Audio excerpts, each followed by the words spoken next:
DFPC Training and Safety Officer. Today is the first in a series of Safety Zone videos where we will highlight different safety topics pertinent to DFPC staff. Today I want to start looking more at the big picture though than at specific safety issues.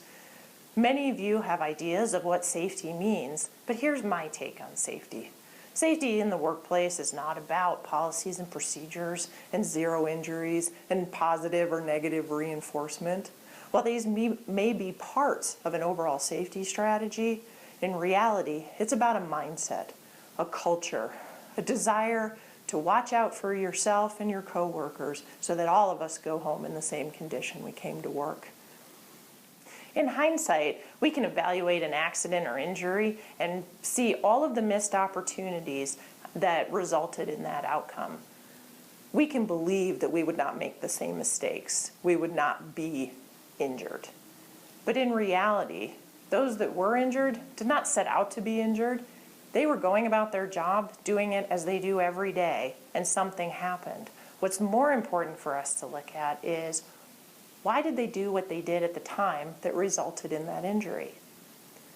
How many of you drove over the speed limit in the last week? Let's look at this from a really big picture point of view. I know we can't control the other drivers around there, but let's think about it.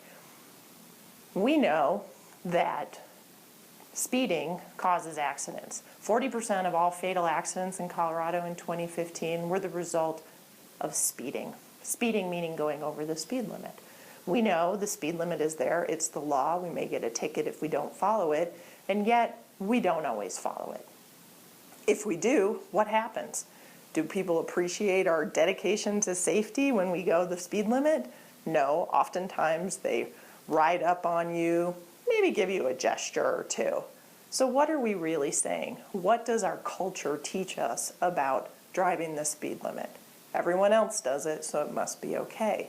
We need to look at this in the workplace too. We learn more not by the policies and procedures we put out, but by what all of us are doing. So if you see somebody breaking the rules repeatedly with no repercussions to that, then eventually that becomes the culture. That is what we do. We cannot legislate good behavior. Policies and procedures are important, but that's not where safety really begins. Where safety begins is with its culture.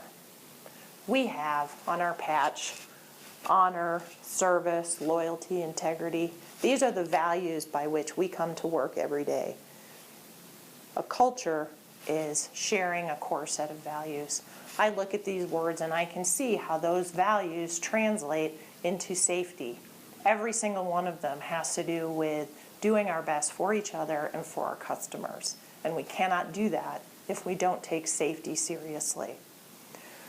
One of the things that's really hard to understand about safety is not the direct cost of an injury. The direct cost of an injury is easy to calculate. How much does it cost to treat a back injury, to treat a slip, trip, or fall injury?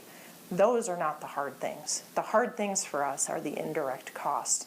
What are we costing our constituents, our customers, and each other? We all have more work on our plate than we know what to do. We all have very tight budgets. And when somebody goes down for an injury, we are asking the rest of the team to pick up that slack. We are taking money and time away from our true mission. So when you're thinking about an injury, when you're thinking about an accident, when you're thinking about safety, it's not just about you and what you're doing. It's about what all of us are doing so that we can fill our mission. Today, what was important for me to convey is we need to start at ground zero. We need to start with a safety culture. The work we do can be risky. Absolutely, there's no question about it. The point is we do it as safe as is possible so that we can come back the next day, so that we can do the work the next day, and so that we can fulfill our mission every day. Why do we sometimes take risks? Because we're under tight pressure. We're trying to help someone. We are doing our jobs. But we have to remember that in doing that, we are putting not only ourselves at risk, but we're putting at risk those that we are trying to serve. I just want you to think about when you're out there, when you're working, you're in the field, you're in the office, is it worth the time to take a minute and do things in a better way? than it is to just rush. Safety is not an easy thing to instill in an organization. There's so much going on we want to do, and we want to do it as fast and as efficiently as we can. But I want to leave you with a quote. John F. Kennedy said, "There are risks and costs to action, but they are far less than the long-range risks of comfortable inaction." We can comfortably sit by and let ourselves do things in a rushed and unsafe manner.